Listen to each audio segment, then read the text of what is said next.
সামনে অত্যন্ত কঠিন সময় আসছে, সবাইকে প্রস্তুত থাকতে হবে। বাংলাদেশ সেনাবাহিনী সব সময় জনগণের পাশে থাকবে। কোনো রাষ্ট্রপ্রধান বা রাজনৈতিক ব্যক্তি নয়, বাংলাদেশ সেনাবাহিনীর প্রধান জেনারেল ওয়াকারুজ্জামান স্বয়ং এই কথা বলেছেন।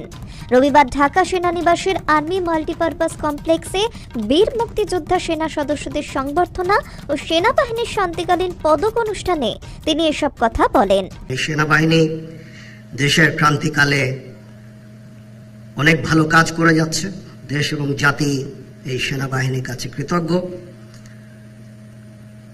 দিনরাত সেনা সদস্যরা পরিশ্রম করে যাচ্ছে দেশের আইন শৃঙ্খলা রক্ষার কাজে। আপনারা আমাদের দোয়া করবেন যেন আমরা ভবিষ্যৎ সময়ে, সামনে আরো সময় আছে, একটু ডিফিকাল্ট সময় পার করতে হবে আমাদের, এবং আমরা যেন দেশ এবং জাতিকে একটা ভালো জায়গায়, একটা নিরাপদ জায়গায় নিয়ে যেতে পারি, সেজন্য আমাদের জন্য দোয়া করবেন। আচমকা কেন এই ধরনের মন্তব্য করলেন সেনাবাহিনীর প্রধান? কোন কঠিন সময় তা অবশ্য খোলসা করে বলেননি সেনাপ্রধান। তবে একজন সর্বোচ্চ সামরিক অফিসার যদি এই ধরনের উক্তি করেন, তাহলে বুঝতে হবে তার ভয় কোনো সামরিক কারণেই। তবে শুধু বাংলাদেশের সেনাপ্রধান নন, প্রায় একই সময়ে একই ধরনের মন্তব্য করতে শোনা গিয়েছে বাংলাদেশের প্রধান উপদেষ্টা মোহাম্মদ ইউনূসকেও। তিনি বলেছেন, সামনে খুব কঠিন সময় আসছে, ফলে একই সময় দেশের দুই সর্বোচ্চ কর্তা কি নিয়ে আশঙ্কা প্রকাশ করছেন তা নিয়েই তৈরি হয়েছে কৌতূহল। একজন রাজনৈতিক বা রাষ্ট্রকর্তা যদি এই ধরনের মন্তব্য করেন, তাহলে তার যা অর্থ দাঁড়ায়, একজন সামরিক কর্তার মুখে এই একই মন্তব্যের অর্থ অন্য মাত্রা পায়। ওয়াকিবহাল মহল মনে করছেন ভারত প্রবল চাপ তৈরি করছে। ইতিমধ্যেই উত্তর পূর্ব ভারতে বিভিন্ন এলাকায় বিশাল সেনা মোতায়েন করা হয়েছে। পাশাপাশি ভারী মাত্রায় অস্ত্রশস্ত্র মোতায়েন করেছে ভারতীয় সেনা। সেখানেই শেষ নয়, পশ্চিমবঙ্গ সীমান্তবর্তী এলাকায় অত্যাধুনিক রাফায়েল যুদ্ধ বিমানও আনা হয়েছে সম্প্রতি। সংবাদ সংস্থা ও সর্বভারতীয় গণমাধ্যমের প্রতিবেদন বলছে, প্রায় ৩৫,০০০ সেনা মোতায়েন হচ্ছে উত্তর পূর্ব ভারতে। অথচ ওইদিকে চীনের সঙ্গে এই মুহূর্তে কোনো টেনশন নেই।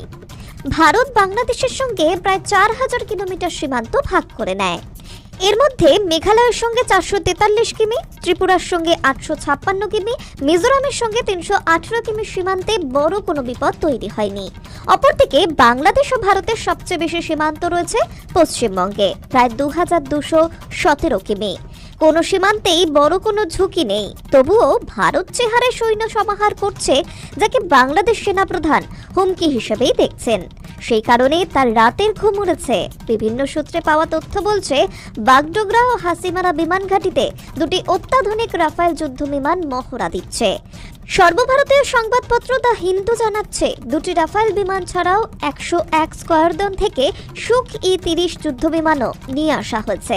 আবার উত্তর পূর্ব অংশের আকাশে ভারতের গ্লোবাল ৫,০০০ নজরদারি বিমান নিয়মিত দেখা যাচ্ছে। সূত্রের খবর, এই অত্যাধুনিক নজরদারি বিমান অনেকটা উঁচু থেকে বিশাল ভৌগোলিক এলাকায় নজর রাখতে পারে। ফলে অসম বা পশ্চিমবঙ্গ থেকে এই গ্লোবাল ৫,০০০ বিমান উড়লে ঢাকাও নজরের আওতায় চলে আসবে।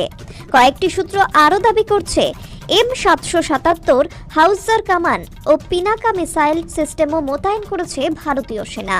আপনাদের হয়তো মনে আছে, শেখ হাসিনার পতন এবং ইউনূস সরকারের শপথ নেওয়ার পরপরই ভারতের প্রতিরক্ষা মন্ত্রী সেনাবাহিনীকে সব দিক থেকে তৈরি থাকার নির্দেশ দিয়েছিল।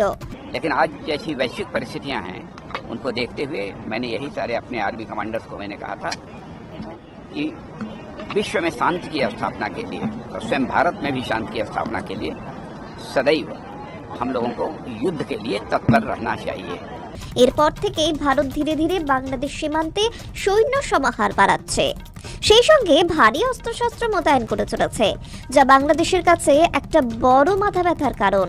তোমাদেরকে যে কোনো ধরনের চ্যালেঞ্জের গ্রহণের জন্য সবসময় প্রস্তুত থাকতে হবে, সামরিক চেতনা মূল্যবোধকে সমুন্নত রাখতে এবং যে কোনো সিদ্ধান্ত গ্রহণের ক্ষেত্রে দেশপ্রেমকে সর্বোচ্চ গুরুত্ব দিতে হবে।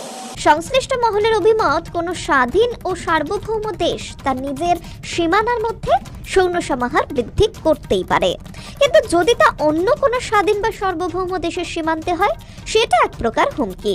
ফলে এই মুহূর্তে বাংলাদেশ রীতিমতো আতঙ্কে রয়েছে। এখন প্রশ্ন হচ্ছে, বাংলাদেশের এই মুহূর্তে কি করণীয়? এক্ষেত্রে বাংলাদেশ কূটনৈতিক স্তরে ভারতের কাছে জবাবদিহি চাইতেই পারে কেন সীমান্ত এলাকায় এত সৈন্য মোতায়েন করা হচ্ছে। পাশাপাশি সীমান্ত এলাকায় পাল্টা সৈন্য মোতায়েন করতে পারে বাংলাদেশও। কিন্তু ওয়াকিবহাল মহল মনে করছে বাংলাদেশের সঙ্গে ভারত সরাসরি যুদ্ধে যাবে।